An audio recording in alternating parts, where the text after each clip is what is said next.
મેં દૂધીની આ રેસીપી ખાઈને મેં મારું વજન એક જ મહિનામાં 5 કિલો વજન ઘટાડ્યું છે. 2 મહિનાથી સહેજ પણ મારું વજન વધ્યું નથી, કારણ કે ડાયટમાં હું આ ખીચડી સામેલ કરી છે એટલા માટે. તો આ છે દૂધીની રેસીપી. ચલો જોઈએ રેસીપી જે તમારું વજન વધવા પણ નથી દેતી, અને થોડું ધ્યાન રાખો તો વધેલું વજન ઘટાડી શકે છે. ચલો જોઈએ સરસ મજાની વેટ લોસ દૂધીની ખીચડી કેવી રીતે બને છે તેની રેસીપી. આજે આપણે બનાવીશું દૂધીની સરસ મજાની વેટ લોસ રેસીપી. અહીંયા મેં 250 ગ્રામ દૂધી લીધી છે અને છીણી લીધી છે. સામે 250 ગ્રામ મગફળી લીધી. એ મગફળી છે એને આપણે એકદમ મસ્ત એનો ભૂકો કરી લેવાનો, સાથે એક મરચું લેવાનું, ઝીણું ઝીણું સમારેલું તીખું. હવે અહીંયા સૌથી પહેલાં તો જે દૂધી હોય છે એની અંદર ઘણા બધા એવા પોષક તત્વો છે કે જે આપણી હેલ્થ માટે સારા છે. સૌથી પહેલાં તો જે લોકો દૂધીનું જ્યુસ નથી પીતા, જે લોકોને દૂધીની સબ્જી નથી ભાવતી અને ડાયટમાં દૂધી ખાવી છે અને વજન પણ ઘટાડવો છે, એવા લોકો માટે આ રેસીપી બેસ્ટ છે. કારણ કે દૂધી આપણા શરીરની કેલરી બાળવાનું કામ કરે છે, આપણા શરીરની નસે નસમાંથી ચરબી ઓછી કરવાનું કામ કરે છે દૂધી. તો અહીંયા આપણે દૂધીને આવી રીતે સરસ મજાની છાલ ઉતારી છીણી લીધી છે. દૂધી વિડીયો બનાવવા માટે તમે જોઈ શકો છો પહેલેથી છીણી છે એટલે કાળી છે. દૂધીમાં એન્ટીઓક્સિડન્ટ પુષ્કળ પ્રમાણમાં છે. તમને બેક્ટેરિયલ ઇન્ફેક્શન થતું હોય તો પણ તમે દૂધી ખાઈ શકો છો. ખાસ કરીને જે લોકોની ડાયટની અંદર રાત્રે સૂતા પહેલાં જે ભોજન હોય છે, ડિનર હોય છે, ડિનરના ઓપ્શનમાં દૂધીની રેસીપી ખાશે તો ખરેખર એમનું વજન એકદમ ઝડપથી ઘટવા લાગે છે. આખા દિવસ દરમિયાન તમે ડાયટ ફોલો નથી કરી, યોગા નથી કરી, એક્સરસાઇઝ નથી કર્યા, પરંતુ રાત્રે તમારા ડિનરની અંદર ફરજિયાત આ 250 ગ્રામ દૂધી ખાવા આવી રીતે તમારું વજન 100% ઘટશે. કોઈ પણ એક્સરસાઇઝ વગર, ડાયટ વગર અને ખાતા પીતા મસ્ત મજાના તંદુરસ્ત રહીને. તો ચલો જોઈએ સરસ મજાની રેસીપી. અહીંયા આપણે કઢાઈ લેવાની. કઢાઈની અંદર માત્ર 1 જ ચમચી તેલ લેવાનું છે, વધારે તેલ મૂકવાનું નથી, બિકોઝ આપણી રેસીપી છે તે ડાયટ રેસીપી છે. તેલ ગરમ થાય એટલે આપણે એમાં એડ કરવાનું છે જીરું. જીરું ઉમેર્યા પછી તરત જ આપણે મરચાં ઉમેરી દેવાના છે, અને સાથે સાથે આપણે મરચાં સંતળાય એટલે હળદર ઉમેરી દેવાની, અને આપણે દૂધી ઉમેરી દેવાની છે. દૂધીને ધોવાની નથી. દૂધીને તમારે ધોવાની તો એના પોષક તત્વો બધા પાણીમાં વહી જશે. માટે આખી દૂધી છાલ ઉતારતા પહેલાં સારી રીતે ધોવાની, એ પછી જ દૂધીની છાલ ઉતારવાની છે અને દૂધીનું છીણ કરવાનું છે. તમારે દૂધીનું છીણ કરવું હોય તો સૌથી પહેલાં તો જ્યારે તમારી રસોઈ બનાવવાની 5 મિનિટની વાર હોય ત્યારે તમારે દૂધીને છીણ કરવાનું.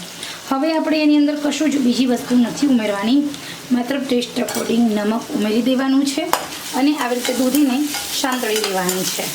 હવે મગફળી ક્યારે ઉમેરવાની તો એના માટે તમારે રાહ જોવી પડશે, કારણ કે મગફળી આપણી દૂધી છે તે 80% સુધી ચડી જાય ત્યાર પછી જ આપણે ઉમેરવાની છે. ગેસની આંચ આ રેસીપી બનાવતી વખતે એકદમ મીડિયમ રાખવાની. જો તમે મીડિયમ આંચ રાખશો તો જ દૂધીના પોષક તત્વો જળવાઈ રહે છે. આ રેસીપી છે એ લિક્વિડ ફોર્મમાં બને છે એટલે એમાં 1 ગ્લાસ પાણી ઉમેરવું ખૂબ જરૂરી છે, કારણ કે સૌથી પહેલી વાત એ કે દૂધી છે એની અંદર જે પોષક તત્વો છે ક્યારે તમને મળે. તમે દૂધીનું સૂપ પીવો તો તમને દૂધીનું સૂપ ભાવતું નથી તો રેસીપી છે એ પ્રવાહી ફોર્મમાં છે. ડાયટની અંદર તમે જેટલું પ્રવાહી ફોર્મમાં સામગ્રી લો એમ વધારે મજા આવતી હોય છે. તો અહીંયા આપણે આ રેસીપીને એક દૂધીની ખીચડી બનાવીએ છીએ. Okay, 1 type of. તો આની અંદર આપણે સૌથી પહેલાં આ ખીચડી આપણે ઢીલી રાખીશું. તો દૂધીને ચડવા દઈએ. તો લીડ કવર કરું છું. લીડ કવર કરી અને મીડિયમ આંચે દૂધીને 3 થી 4 મિનિટ સુધી ચડવા દઉં છું. એકદમ ચડવા દેવાની, દૂધી અચકચરી રહે એવી રીતે નહીં, દૂધી ગળી જાય, ટ્રાન્સફર થઈ જાય ત્યાં સુધી ચડવા દેવાની.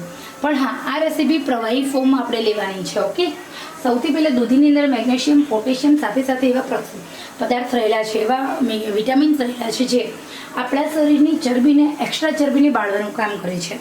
તો જે લોકોને પાચન તંત્ર રિગાર્ડિંગ રોગ, મોટાપો, ડાયાબિટીસ, થાઇરોઇડ, પગના દુખાવા આ બધું છે, જે લોકોને ડૉક્ટરે વજન ઘટાડવાનું કહ્યું છે, એવા લોકો માટે આ દૂધીની રેસીપી બેસ્ટ છે.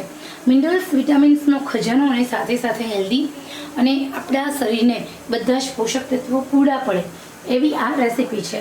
તો હવે આપણે 4 મિનિટ પછી જોઈએ. ઓકે, હવે આપણે અહીંયા જોઈએ તો 3 થી 4 મિનિટ થઈ ગઈ છે. સરસ આપણી દૂધી છે ચડી ગઈ છે. હવે અહીંયા એકદમ મસ્ત ટ્રાન્સપરન્ટ થઈ ગઈ છે આપણી દૂધી. તો સહેજ અમથું નમક ઉમેરવાનું છે, કારણ કે આપણે પહેલાં થોડું ઓછું નમક ઉમેર્યું હતું. હવે આપણે લાલ મરચું ઉમેરીશું. આ ખીચડી દૂધીની તીખી હોય તો બહુ મજા આવે છે ખાવાની. જીરું ઉમેરી દઈએ અને થોડો અમથો ગરમ મસાલો ફરજિયાત ઉમેરવાનો છે. ધાણા જીરું પણ ઉમેરીશું અને અડધો વાટકો જેટલું મગફળી છે એનો ભૂક્કો ઉમેરવાનો અને હલાવી લઈએ.